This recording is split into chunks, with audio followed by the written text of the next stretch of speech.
Magandang araw mga kaibigan.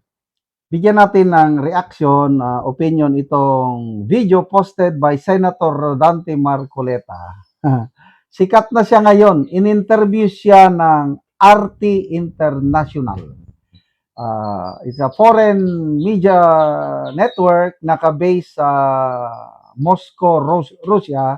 At maraming basta superpower ang Russia, kaya maraming nanonood dahil international. Bigla siyang sumikat. In-interview siya dahil sa flood control investigation niya sa nangyaring kudita sa Senado at iba pa. Pakinggan natin ang interview ito. Kaya.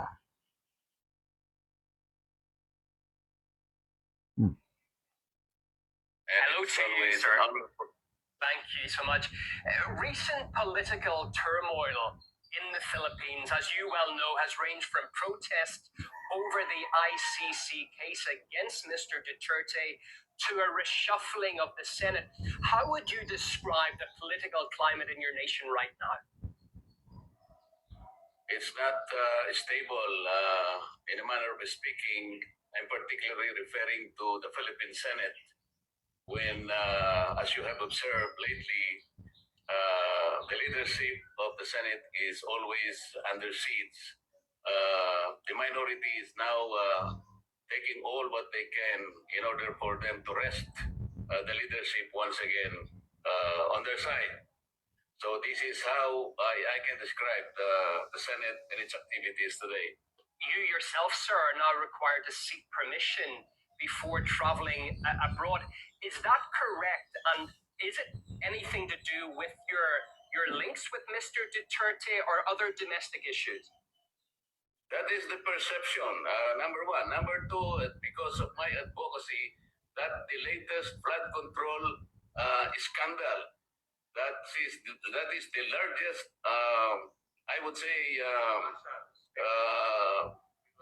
corrupt case in our country, in our country's history. This is the largest scandal and theft of public treasury, and that is why I am very serious in getting to the bottom of all this. And I think this is the only case that all the culprits are really afraid of. That is why they want me to be removed from this responsibility, because it is as if that I am the only one now crying for justice for our people, because this is their money and it is not a simple theft. It is the looting of our national treasury. Thank you so much for giving us an insight into this case from your perspective. Philippine Senator Rodante Marcoleta, thank you very much for your time and your thoughts, sir. Thank you. Ayun!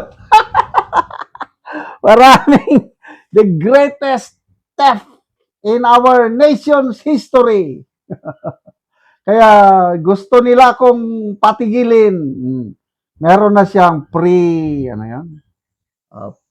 precautionary hold departure order. Ayaw nang palabasin sa bansa. Ay, nako. Sige, galingan ninyo. Pakulong nyo si Senator Marcoleta. Tingnan natin anong mangyari. Ano mo yan? Kasuhan nila ng plunder na very basic. Ang plunder, dapat pera ng taong bayan ang kinurakot ng isang opisyal sa gobyerno, ginamit sa kanyang sarili para payamanin. Ano yung pera na inaakusa kay Senator Marcoleta?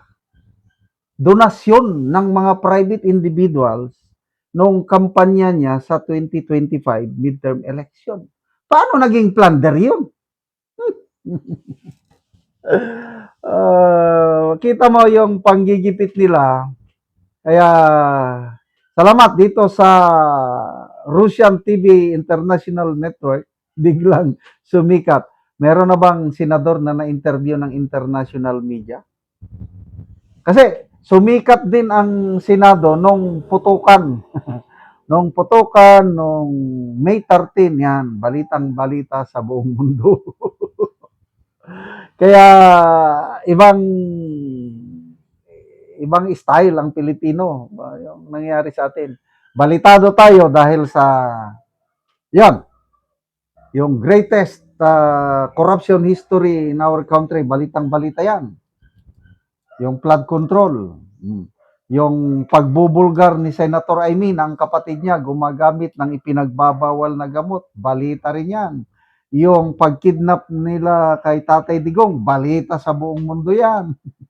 Itong impeachment case ni BP Sara, balita sa buong mundo yan. Kaya sikat na sikat tayo sa Pilipinas, but sikat in a different way dahil yung nangyayaring kaguluhan, political instability sa bansa. At ang kawawa dito, hindi itong mga mayayaman, hindi itong mga opisyal ng gobyerno ang kawawa, ang nasa laylayan. Kasi nga, wala nang gustong magnegosyo sa atin.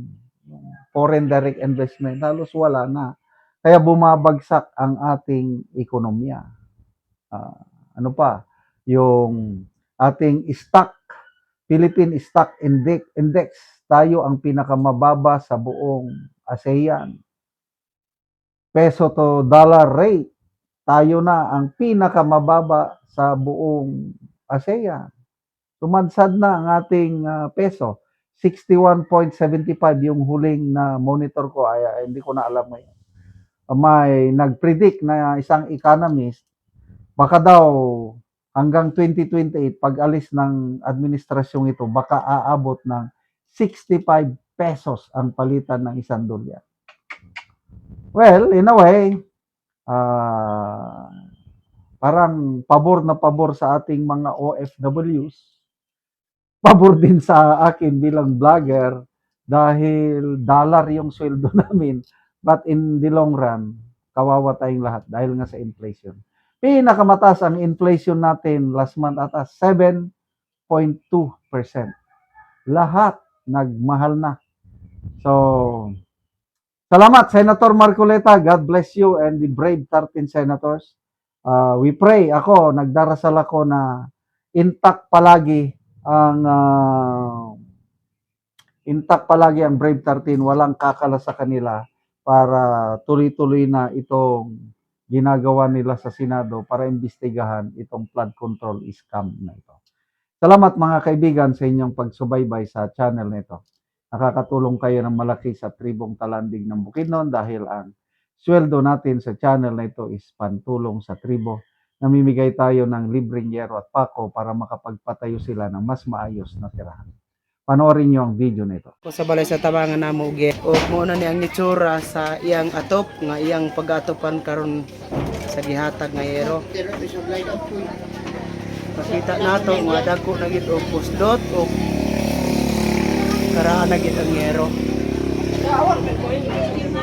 Basta gani lumayas. Ito ano ba mo?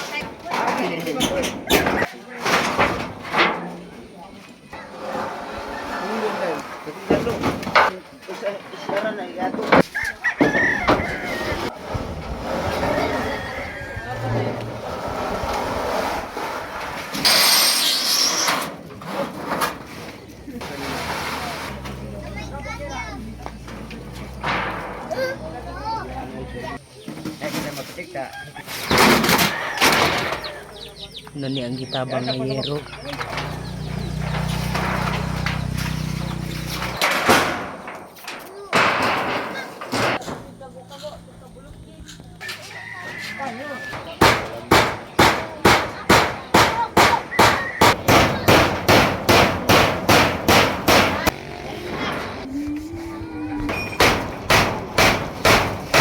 O karon humanagid sa pag-atop ang kinatabang nga yero, so makita gid nato nga nakaatop na gid sila sa ilang balay. Sa Ginoo nga napulian ang akong atop sa sin nga nabang sa hero nga 13 na katuig ang akong atop. Nagpasalamat ko kani Lisga na gyud. Ang tabang ka para dagang pang barangay Matabangan. So kuha na gid tatay, unsa ra dayto tay mong trabaho? Parang mo sa Japon, Mag-uuma. Uma, So taman ra gid sa kaon ang sa kaon ang among kinitaan. Oo, so salamat kay tatay. Salamat.